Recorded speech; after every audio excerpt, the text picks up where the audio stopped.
Hello and welcome to the Edge of the Stage podcast. Today's episode is Masked I Advance Facial Expressions for Life. I'm Matthew Ellenwood, the creator of EmoVerity and founder of Ellenwood Studios. And I'm Berit Elizabeth, founder of Emotive Agility Training.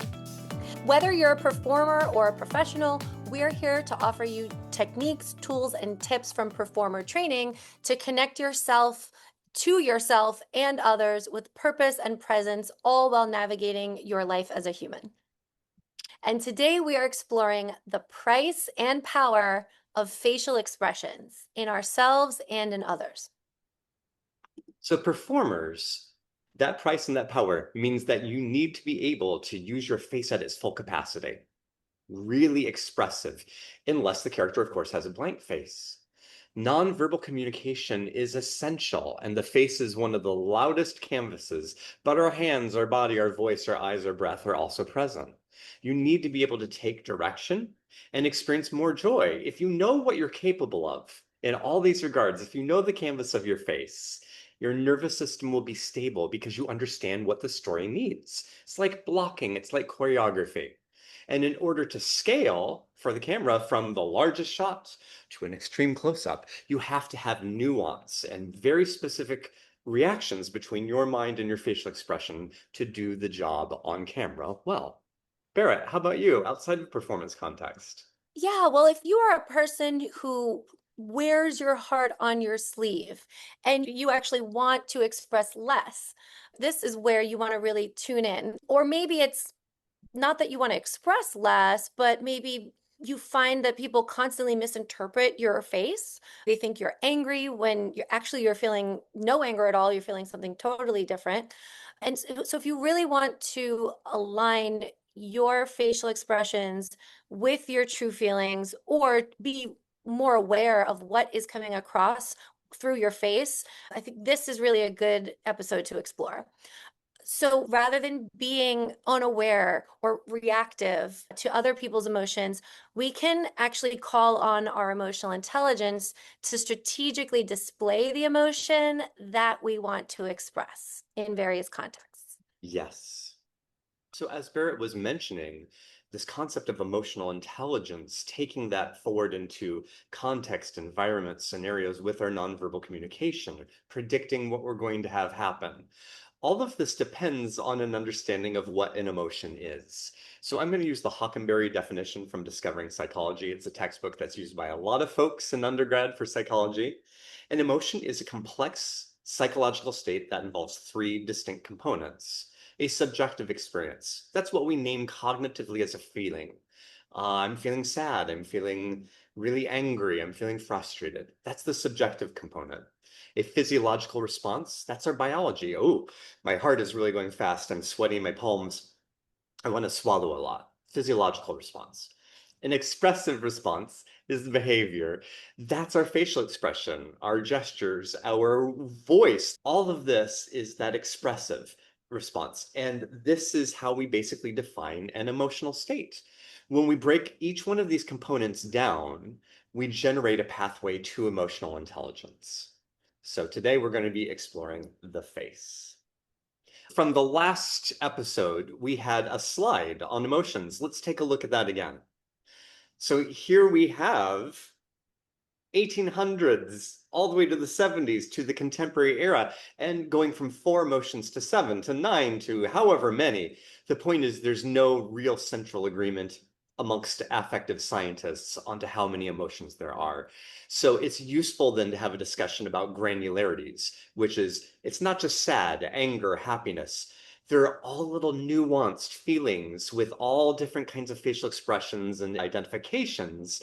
And there have been many people who delve into this very important concept. Berit, can you tell us about a couple of them? Yeah, exactly. There are so many researchers have never been able to ever arrive at any consensus on how many there are. And even if I am in a different intensity of a anger or a feeling, right? I can just be slightly frustrated or I can be enraged. And how do we name all of those different emotions? So many people try, as we all should, because it's a human experience. And one of the people that tries to pull apart emotions and define them is Brene Brown. And a lot of people might know her research from her TED talk on shame and her research on shame.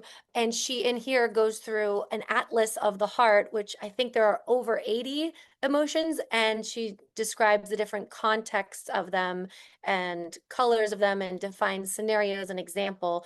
And in a way that I think makes it really accessible. But there's so much other research that approaches emotion from a completely different lens.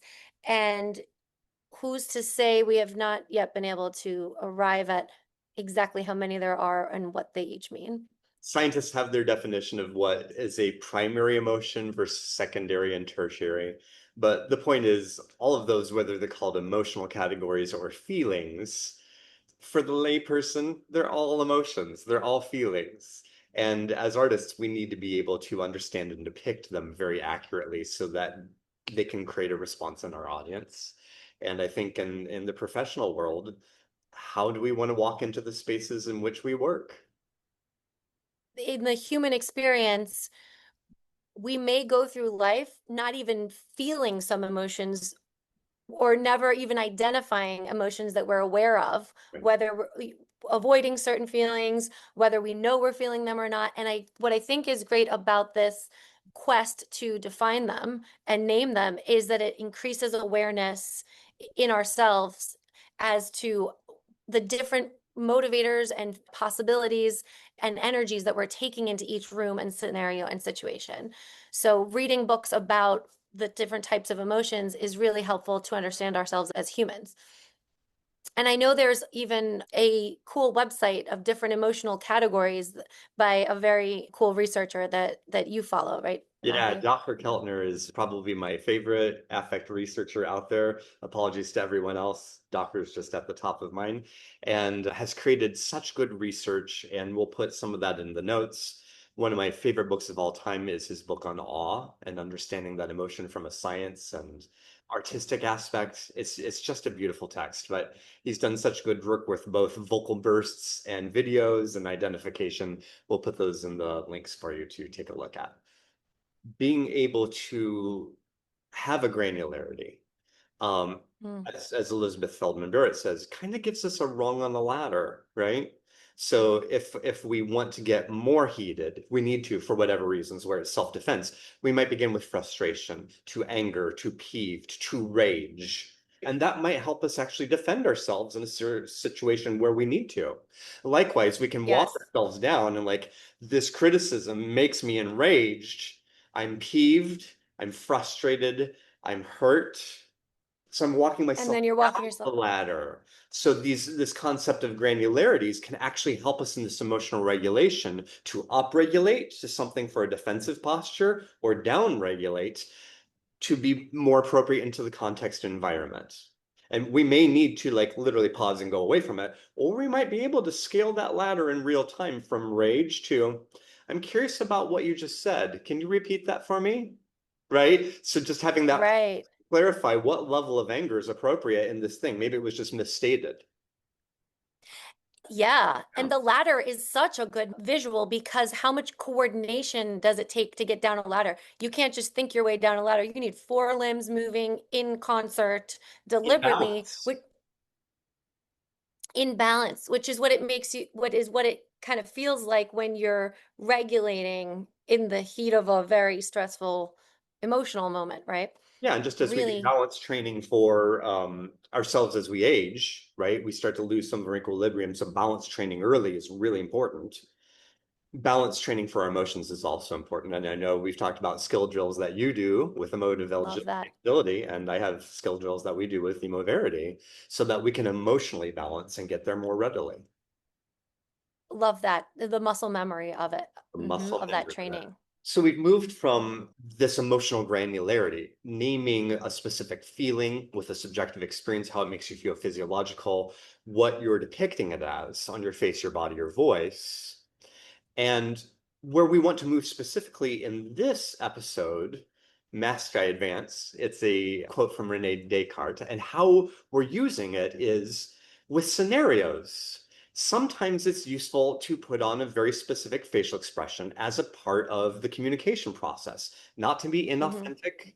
We don't want that. We want to assess what's going on in the environment and the context and the scenario and find the best way to move forward so it's a win-win for everybody. Berit, as you're Yeah. thinking about this masked eye advanced principle, is there a scenario that comes to your mind? So sometimes your face is authentic and shows an honest answer that you wish you could have hidden. I really like what you said about it being a communication tool. You want to put on a certain face that as a way of communicating, not as a way of being totally inauthentic, but as another element of communication in the room. So sometimes you don't want your honest reaction coming across on your face. For example, in a negotiation, let's say that your company is purchasing another company, something like that. And so the price that the company comes in at to buy your company is way higher than you expected. And if that was their starting price, that typically means they would go a bunch higher in a negotiation. You would be able to get them at least up, but their starting was exactly what you wanted or higher than you wanted. And if that's true and you show happiness or surprise that they came in at such a high price that you never thought would be their starting price, well, then you blew any chance of getting more on top of that negotiation, right? If they see that you're satisfied or you're even excited or happy about their starting offer, whether it's buying a company or it's a salary or it's buying any other product, that is not going to allow you to strategically advance that negotiation if your goal is to get as much as possible and as much as you are worth or what you're selling is worth. So, all that to say, that would be an example of where you wouldn't want to have your honest emotion show on your face in that moment. That's an example of being strategic with your face. Right. From the performance world, a similar putting on of this mask in a useful way. You're driving to the performance, you have a car accident. The least thing you want to do is be up on that stage, tap dancing with smiling face. You're worried about the damage of your car, how much it's going to cost. Are you even going to be able to drive home? But the moment you put that costume on, the moment you set foot on the stage, those people have paid a lot of money. They want to see 42nd Street. They want to see you smile and dance and be present. It's not that you can't be personally present for your pain and your frustration, but it needs to move forward into the storytelling at hand so that the audience can enjoy their experience. Then you can go back to however you want to feel. So Mm, that's one example of a real life performer thing. I'm not feeling it, but I've got to be the character. Yes, you do. You have to be the yeah, character fully and it's totally. your job. And you've got to put that on your face and express exactly what is happening. And then you can go back to your personal situation afterward. It's a really good example. And I think that because we're using the word mask, people can often associate mask with just fake, absolutely fake. And these are two examples of where you would utilize a facial mask in your life to serve a really good purpose. Whether it's material, whether it's maintaining your work, whether it's being appropriate for the situation, that a mask does not mean a plastic covering that goes on your face. In this context we're talking about, it's a communication tool and one that's really useful to know about and even more useful to be able to put into practice. And that's the key word I want to highlight is communication. Just as we highlight the text that we want to say, we don't speak everything that comes to mind. We put it in a context Mm. and environment and a voice that's going to be received. So it is with all of our nonverbal communications. It doesn't mean it's inauthentic. It means that it's chosen, and it's chosen carefully, mindfully, thoughtfully, compassionately. It's communication. Exactly. And what's authentic to different humans will show up differently based on who you are and how you are. What is inherently authentic to the way you express. We know that when it comes to expressing ourselves, researchers have shown that there are three basic types of humans and different types of ways that we express. So researchers Hatfield, Cochapio, and Rapson have talked about one, the externalizer. So the externalizer has very big emotional expressions. This type that I can relate to is very expressive with their face, body, hands, movements, tone of voice. And tends to express with big gestures. And then the opposite, as you might guess, is the internalizer, someone who just is very amused at something and may not show you much on their face that they're very amused, or is feeling extreme rage and anger, but doesn't really shift their tone or face very much. So let me talk about the internal experience, then the physiological, to go back to our definitions. Barrett was just talking about the external behavior. An externalizer has these big gestures, but if we were to measure their heart rate, their sweat response, everything else, it's very low. It doesn't mean that they're not feeling it. They could feel that joy, that excitement and go, Berit, how are you? It's a huge expression. They're feeling joy, but it would be at the level that would be like, oh, it's so good to see my friend Berit. There's very little intensity. Whereas an internalizer, that person that's holding their rage and we don't see anything, that heart's going, they're sweating, they're thinking very quickly. If we were to match their brain and all the rest, lots and lots of information physiologically, but a blank canvas or a barely anything, like, yep, I'll get right to it. You wouldn't even know that anything's wrong. So again, how they identify for themselves their rage, their joy, their subjective experience, we don't know unless they put it in writing. It's really interesting because the person from the outside observing this, who am I to say how much you're feeling, right? Right. Or how much you're feeling inside just because your emotions are really big, or just because your manner of expression is very big, like an externalizer, or just Yes. because your manner of expression is very mild or minimal as an internalizer. It's a really good reminder for us in an interactive setting to really understand that we should never really assume, or we can never really accurately assume how much a person is feeling based on their expression. We can't put them in a laboratory chair to confirm, right? We Right. have to take them at their word. We have to be curious about their expression, and ask questions. That's the only way we can know. Right. Right, which brings us to the third one, and what I think is the most interesting type, the equalizer. So, known as the generalizer or equalizer, the type of person who matches the physiological internal feeling of emotion that they're having with the manner of expression. The intensity of expression actually matches the intensity of feeling. Would you say, Matthew? That's precisely right. And for actors, this is kind of a meta goal that I want folks to have as part of EmoVerity training, where you are able to physiologically identify the intensity of an emotion within you and depict that exactly in your nonverbal depiction.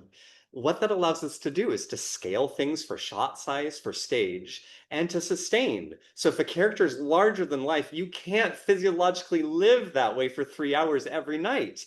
So you have to have a taste of it, but be able to express it. And the only way we can learn how to do that is finding the equalization, knowing what that is, and then scaling up or down according to character and story.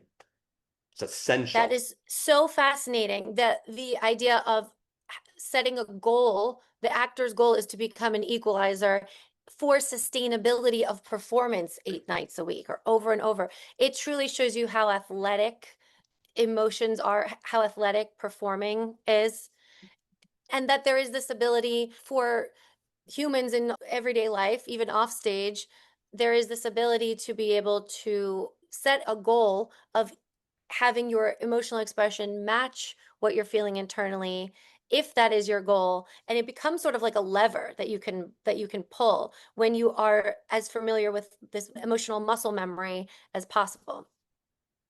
Yeah, choice, right? If you don't understand what's going on physiologically, it's going to be hard to express that in both words and in behaviors. But the more that you're absolutely able to recognize what's going on with you and others, the more you can have that balanced relational response. And this is why I think of emotional workouts. That Yes, because yes. because of course actors do it, of course performers do it, of course people on screen do it, people on stage do it, that the emotional workout is possible. I think is such a revelation that you don't have to have your emotions worked out while you're in the middle of random intense conversations or public speaking or negotiations or situations. This is why in emotive agility we practice holding different emotional poses and going through them in routine just to feel the muscle memory of it. And in EmoVerity, you do something very similar. Absolutely. And I think the workout of it can actually develop a better facility with how you express, a better agility with how you express, just by actually becoming familiar with how your body expresses. Yeah, it's what you said in one of your beautiful carousels for emotive agility on Instagram about you can't get this from a book. You can't just understand the concept of the thing and expect to do it. You've actually got to physically practice. It's got to Yes, be it is embodied. this training element. Training element. And that's the takeaway that we want week after week is that it's wonderful to cognitively understand what this is. It's a very different thing to practice it and do it so it's reliable for you in your daily life. Yeah. Going from these three kind of archetypes, these three groups of being and identifying ourselves, and as Berit mentioned, there's going to be a worksheet in the notes for you to figure out which one you most likely are. One is not better than the other. It's just trends that these researchers noticed in human groups. So you're not better if you're a generalizer or an equalizer. It's just different. But to have emotional fluency or emotive agility, it is good to understand all of those and to figure out what you need to do in a given context. So if we take that car crash that happened in my scenario, and you've got to be in the game, when you get in and your castmates are like, oh my God, what is wrong? What is wrong? Maybe you choose neutralizing as an expression. I was in a car crash. I'm fine. Everything's fine. I just need a moment to get ready. That's a mask. All you probably want to do is break down in tears or be enraged, but you're putting on a neutral mask so as not to make the whole show go with worry and crazy that we can't do the show because they've been in a car accident. Putting on that zero mask assures everybody that you're fine, that we're going to get through the next 2 hours, and then you're going to deal with it. Another full Hmm. ask could be like you make the decision that you go on that you don't want to bring your stuff into the theater, and so you put on a very gentle, tender mask. Hi, how are you doing? Good, good. How's traffic? It was bad and it was a frustrating situation, but I'm glad to be here. It's intentionally putting on a set of emotions so as to not intrude or change the vibe of the workplace. Could be a mixed emotion. Yes. Like, What often happens though, is we get in there and we distort. We intend to neutralize, we intend to be tender, and they're like, how are you? And you're like, I'm okay. I'm okay. Something bad happened. Yeah, I don't want to talk about it. And everybody's like, ooh, that actor's in a bad way and they don't want to share what's wrong. And I want to know what's wrong. And automatically ripples of gossip start to go through, and you end up changing because the clarity of what you were seeking in your mask was not there. It was distorted. mm, So being able to know, okay, I am an externalizer, and if I am going in, I need to be clear. So you can take a moment and go, I'm going to either be zero or I'm going to be tender. And that's how I'm going to motivate my work environment to cause the best place of work action for the next 3 hours. That's my piece. that is some ninja strategy right there. It Yeah. is. Yeah. And that's, yeah, no, I'm glad you said the part about distortion. And I was envisioning, right as you said this, someone walking into someone's wedding and wanting to be so happy for their best friend or their, best favorite cousin getting married, but having had a terrible incident happen before. Like maybe they broke up with someone the moment before they're walking into like a really happy moment, right? And so then I was about to jump in and say that when you said about the distortion, I'm like, yes, sometimes it would just show, right?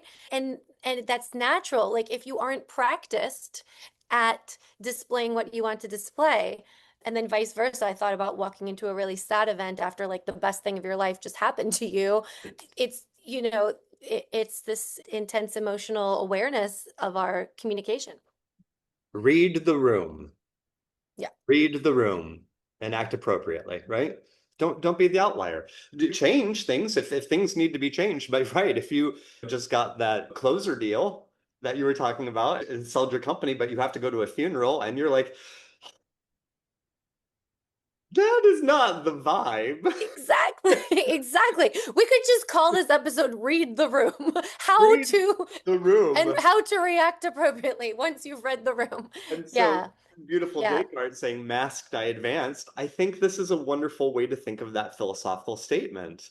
It's reading yes. the room and acting in a way that is appropriate and authentic. You don't have to shed tears if you weren't that sad, but bringing it back to, I'm really sorry for your loss, with a gentle smile, just taking yourself down that ladder from extreme joy to, I'm present, I'm tender, I'm relational. What a gift you give the mourners, but you're still honoring the joy that you're experiencing in your own personal life. Yes, and practicing it with these applications in the way that performers do is the difference between knowing that you should do that or walking into a room and wanting and being able to read it and wanting to shift how you feel and actually being able to align your expression with what you're wanting to portray. Here's a study about folks who can do that really well and cannot. The paper name is included down below, but there's a really good, succinct summary from Good Neuroscience at Instagram. A study that just came out on July 8th of this year using fMRI scans. That's when you're in that machine that looks like a donut and it's going around you and it produces scans of your brain. Folks in this study found that your brain may detect what someone else is feeling even when you get it wrong. So they asked participants to watch videos of people expressing emotions and guess how those people in the videos felt. Even when the guesses were inaccurate, meaning the person being in the fMRI being scoped did not name it, their brains, the people in the MRI, showed patterns that matched the true emotional states of the person on screen, which means that our nervous system registers those emotional signals at a subconscious, below conscious awareness. Isn't that So fascinating? it is nuts. So it's really fascinating and fascinating that it has just come out since that study was published July, since our last last month. episode. Yeah. Really, really recent between last episode and now. That's wild. So what it's saying is if I walk in and see you, Matthew, and you have a certain emotional expression on your face, you just have an expression on your face, and I read that expression, even if I'm wrong in what I read from you, I misidentify your facial expression, I still have an inkling inside me of what you are truly expressing. Like the part Right. of there is a part of my brain that knows what you're intending to express, even if I inaccurately identify your face. Yeah, it's not conscious at all. It's one brain signature. It's what the person in the video actually felt. My brain knows how to do that. It goes, that person's feeling sadness. And one for how the observer, the one watching the video, actually interpret it, the emotional inference of it. So when those signals aligned, people were better at empathy. When they said, that person is sad and this is why. When both of those brain signals aligned, they were better at empathy.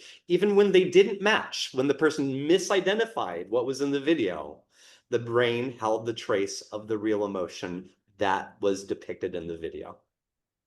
So your brain knows somewhere. Okay, what does this mean as far as emotional communication, the way we read expressions? What are the implications of this? My brain wants to go to, okay, so before they take a course with us, Berit, they're in the MRI. We say, ooh, they need some social emotional learning. They go through our curriculum. They learn all about breath, voice, eyes, facial expressions. They are able to identify them in themselves and others. They have practiced these scenarios. Then they go back in and we see how well they can cognitively, actively understand what's going on. Did that shift from before to after?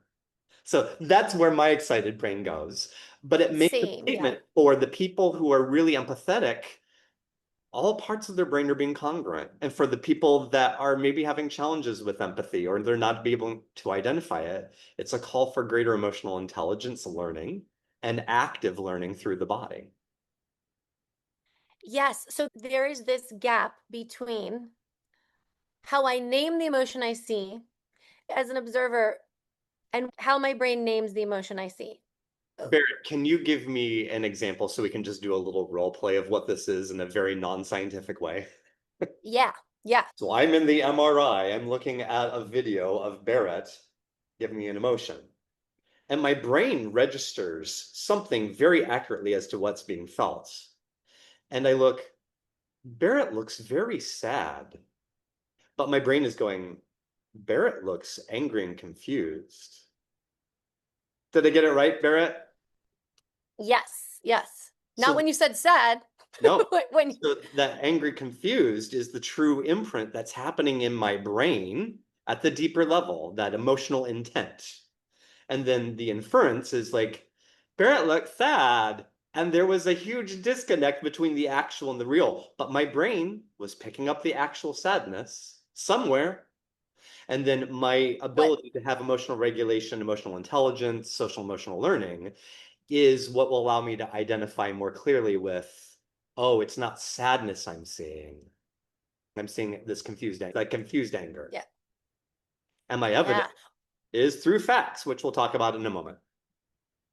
The implications of this Yeah. is trust your gut. Yes. If you can tune into it, right? You do know somewhere. And there is another factor we haven't mentioned yet, which is energy, like energetic. I mean, there's so many implications of this.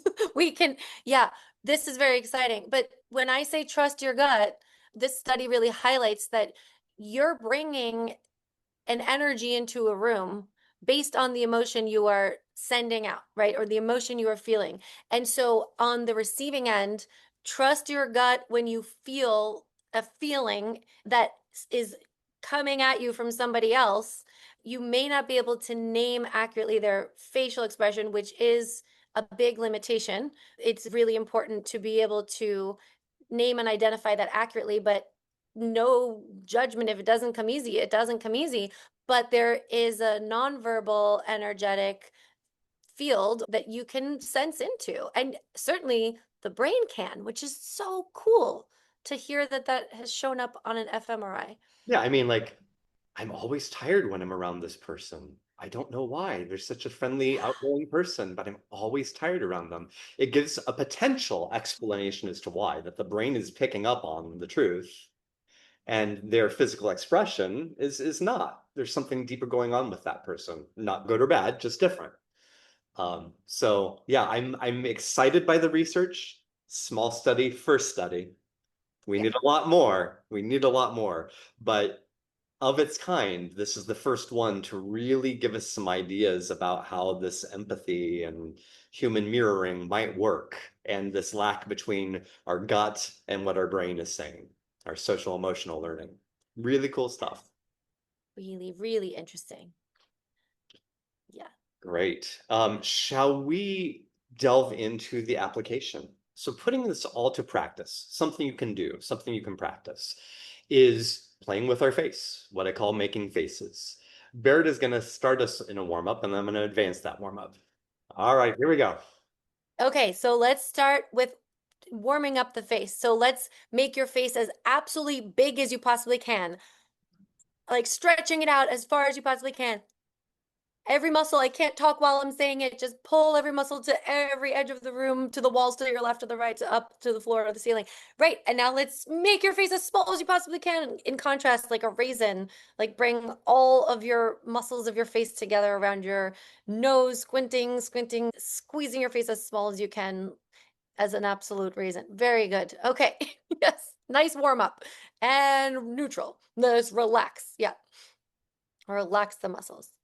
And now, Matthew, are we warmed up yet, or let's do one more? No, let's do one more. So when we're moving the hand up, we're going to shift and change. So the first one, move the hand up, smile. As it goes, go to zero. Nothing in the face. Relax it. As it passes back down, it gets bigger and bigger. Passes back over, gets smaller and smaller. Passes back over, it goes back to zero. Nothing in the face. Okay. Oh, you're better at that than I am. Here's Sneaking, here's. sneaking my eyes above before my hand goes. So we're going to play with three morphologies today. The first one we're going to look at is something called broad or wide. We divide the face into half, and we want to move away from the center line of the face to the left and right. Begin to do that by a big smile. And that smile might reveal the teeth, or it may not. And it should lift the cheeks and crinkle the eyes. Broad, wide. Notice what you're feeling inside, if anything. Is there a memory? Is there a scenario you've encountered? Do you have a word for this? Externally, how much effort's on your face? If it's a 10, it's like so effortful versus a 1, it's barely there. Where are you on a scale from 1 to 10 externally? Let it go and see if you can name it. How would you name this? And I am at a 10 and I'm naming it happiness. Great. And for me, it's the same thing. It was happiness, it was joy. Other broad, wide facial expressions are tenderness, nurture, sensuality. Those types of things fall into the category of broad and wide facial morphologies. You want to talk about the next one, Berit? Yep.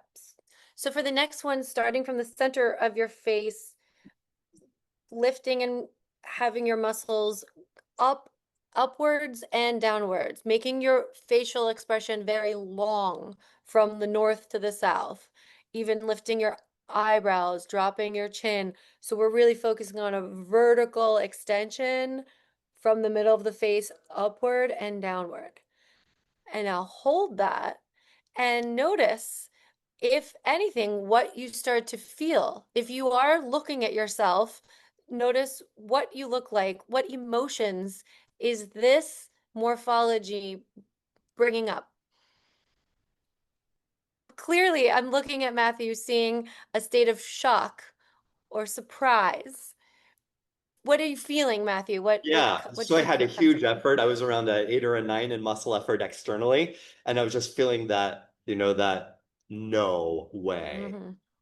because it was so intense with the musculature effort. Yeah. Yeah. So tall and long, surprise as you mentioned. Can you think of any others that are tall and long? Also, if I were very sad, Yeah, that sadness. that like kind of puppy or Yeah, pouting or yeah. just sad. Yeah. Another one is fear. So Mm-hmm. Dr. Ackman's fear Mm-hmm. recipe is this, and it's very tall and long. Yeah. Yeah.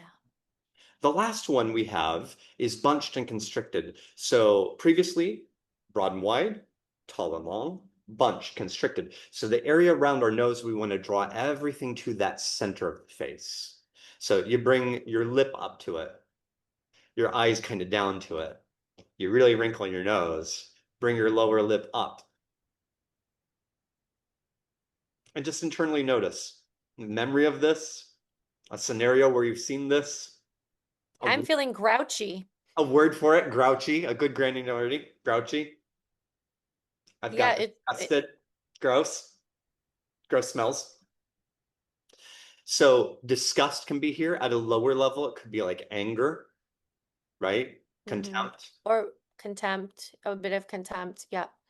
right? All of those tend to bunch, constrict the face, those And affects. also itch my nose. I'm And also also itching. your nose. Go to 0. Just touch everything gently, get it all out. But yeah, that's the effort level, the higher the effort level. Yeah. And this is what I mean by emotional workout. I mean, it wasn't like you asked us to switch the way we're feeling. It was literally just to switch the contractions in the muscles of the face, which is what I want people to understand, that it's just coming from facial contractions and the muscles of your face. And if we do that as an externalizer, I'm not really feeling disgust, but I walk into the room, anybody's gonna be like, did you smell something bad? So there's an immediate communication, regardless if you feel something and identify it internally or not. If you just put on a mask for fun, it communicates something. Which brings me to Yeah. my point of, if you didn't feel anything, if you didn't pick a word or a memory, no harm, no foul. You need a lot of stimulus to be able to shift an emotion from no emotion or a different emotion to a different emotion. So the face itself may not be enough to actually shift the emotion. What are some other things we might need, Yeah, Barrett? you might also need your breath pattern to shift Right. along with that. your eyes, where you're looking, the way that you're holding your body, your physical posture. You might need to be on the floor with that particular facial expression. Your tone, you might need to say something. All of these different elements will nudge your affective experience into that emotion. And it's just such a power. I mean, even just from what happened with the face, um, and it really makes you realize how powerful your body is as a vehicle to shift energy in a room, in yourself. I love this exercise. This is what I love to practice. Yeah, we begin with self-awareness and then how that self-awareness motivates into group awareness. Myself in relation to other spaces, socially and or otherwise.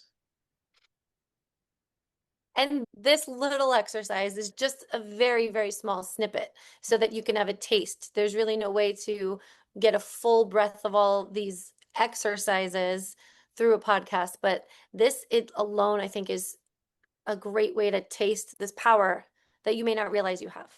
Indeed. So in a course that you can self-study called Making Faces, there'll be a link below. You can take a course, but I want to get a little granular and show you some slides from that. So wild eyebrows aside, this comes from the Making Faces course. These combinations that we just played with, happiness, that broad, wide morphology, and then surprise, the tall, long morphology, they're what we call additive combinations of AUs. So I'm just bringing things onto my face, like a smile and crinkly eyes, or raised eyebrows and a drop jaw. I'm adding to my expression. These are what are called AUs, action units. They are specific sets of muscles that move on the face. So AU6 crinkles the eyes and lifts that little cheek up. AU12 makes the smile that we recognize. AU25 parts the lips. 1 and 2 lift both eyebrows. 5 lifts the upper eyelid. 25 parts the lips. 26 drops the jaw. We'll be learning about these in our particular course and doing etudes that I call faceitudes. Here, we can see how when we put these things together, it alters the face. So the smile of happiness gets altered and becomes kind of boxy when we have surprise and drop the jaw. That's called an altered combination. And all of these present differently. Surprise looks different than surprised happiness. And now we know that there's a part of our brain that recognizes that surprised happiness, even if we don't know how to articulate what is that face saying? Some can, some can't. This will help you to learn what that face is saying and put a name on it. It's so powerful for people to see and to know that there are names for these different muscles of the face that make these different expressions that you coach people into through your course, that you can help people to actually contract and shift the face in a way that's so concrete and objective. All of these facial muscles and all the numbers and AUs that we're talking about come from FACS, facial action coding system. And Berit and I We actually met. met in a FACS workshop with our teacher, Dr. Erica Rosenberg. Where this is really important for performers is in motion capture, like Andy Serkis in The Lord of the Rings, or Mark Ruffalo as the Hulk in The Incredible Hulk.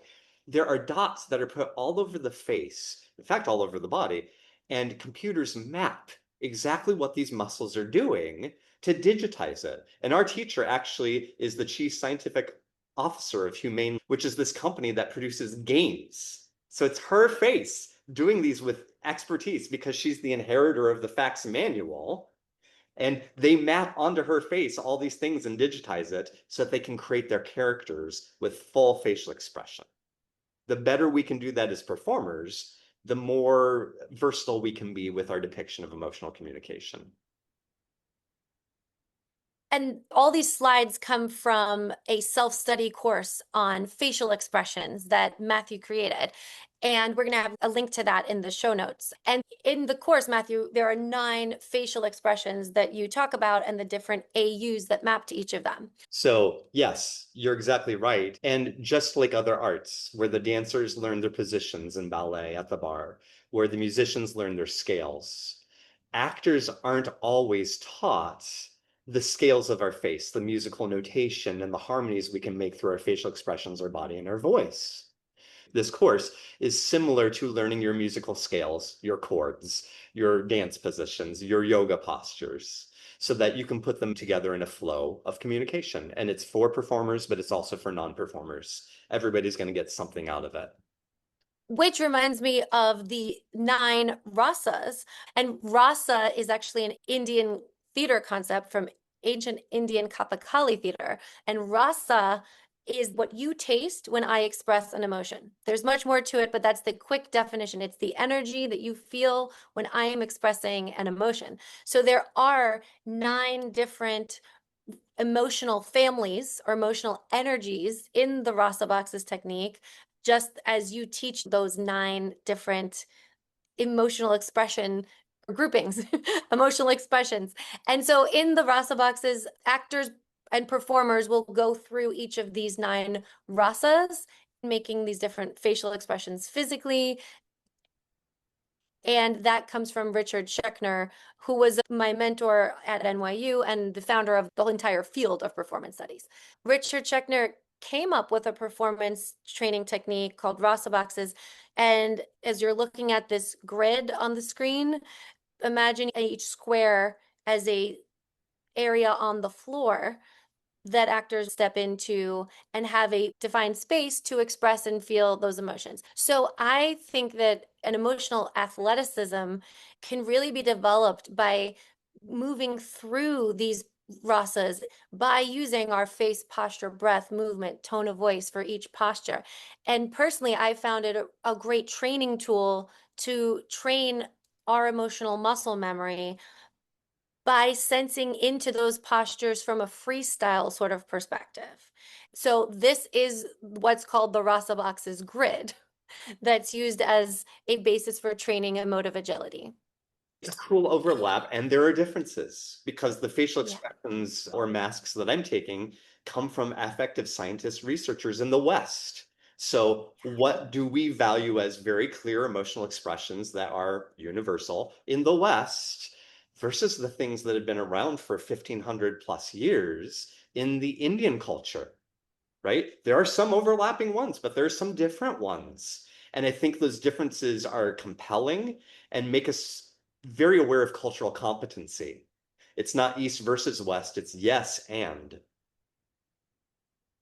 Everything that we've talked about today, the importance of these 3 categories: externalizers, internalizers, equalizers, facial recipes, social interactions, they help us tune in first to our autonomy. What are we communicating? How are we feeling? How are we being the best advocate for self in a given environment? Second, once we're in a different environment, how can we assess how we can help? How we can be the best guide, the co-regulator to relate. So I think those are the 2 big pillars of our 4 pillars: autonomy and co-regulation. Yeah, that it has to do with the power we have that we often don't realize that we have. That there is this energetic, emotional shift that we have the power to create and influence by linking that to our intended impact and what is the vehicle for that impact that we want to have in the room, because it can actually make or break the difference in, our quality of life if we're negotiating a salary, or the quality of our relationships if we are unable to regulate an emotion in the middle of a very difficult discussion with a partner or with a colleague or what have you. So to connect the dots on all of what we've talked about today, it really comes down to better communication. So knowing if we are an externalizer, internalizer, or generalizer, equalizer helps us to know our own personal needs. What are our own habits of going into spaces, of being around people? What do we need in our life? How are we feeling it? And how do we affect other spaces when we walk in as us? That's our autonomy. We can have a thunderstorm going on for ourselves personally, but if we walk into a space that needs our support, that thunderstorm is going to be contagious to everybody in the room. So we honor our feelings, we honor how we're feeling, that we're feeling upset, but we look at what we need to do and express in that room. For me, it's as a teacher. If I'm feeling a big storm cloud and I go into students, I'm going to make it rainy in there. So I honor that I'm feeling stormy, but I go in with kindness, with presence, with softness to make the best possible classroom experience I can. Is that a mask? Yes. I mask to advance. I choose this kind, soft, gentle approach, all the while honoring that I am stormy inside. And that's good, and that's okay. But I co-regulate the space and I allow the students and their joy and their excitement to bring me from a thunderstorm to gentle fog. And none of that's possible if I don't know myself and my emotional states and how I'm communicating my emotional state to others. Yeah, and this is something that is super authentic. It's something that is adding a layer of sophistication to our communication.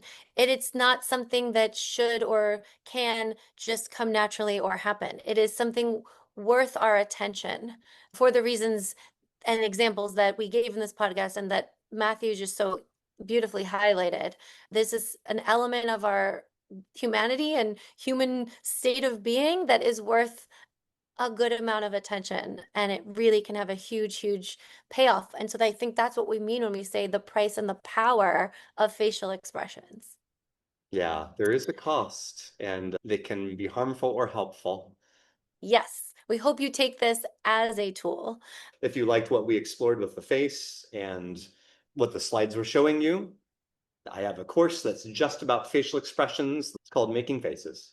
This will give you a deeper dive on just facial expressions. All right, so should we give everyone a little preview of what's coming up in our next episode? Let's. Okay, so next time, if you are interested in this topic, as we were talking about one emotion at a time, join us next time for a discussion on the mixology of emotions and understanding the possibilities when emotions mix, emotional cocktails and mocktails, if you will, and how that shows up on stage and in your everyday life. So if you enjoyed this, please like and subscribe on YouTube and share this podcast with anyone you think it would be of interest to as well. And Did I miss anything, Matthew? I don't think you missed anything. That was great. And in parting, the whole world is a stage, and we are living on the edge of it. Bye for now. Bye.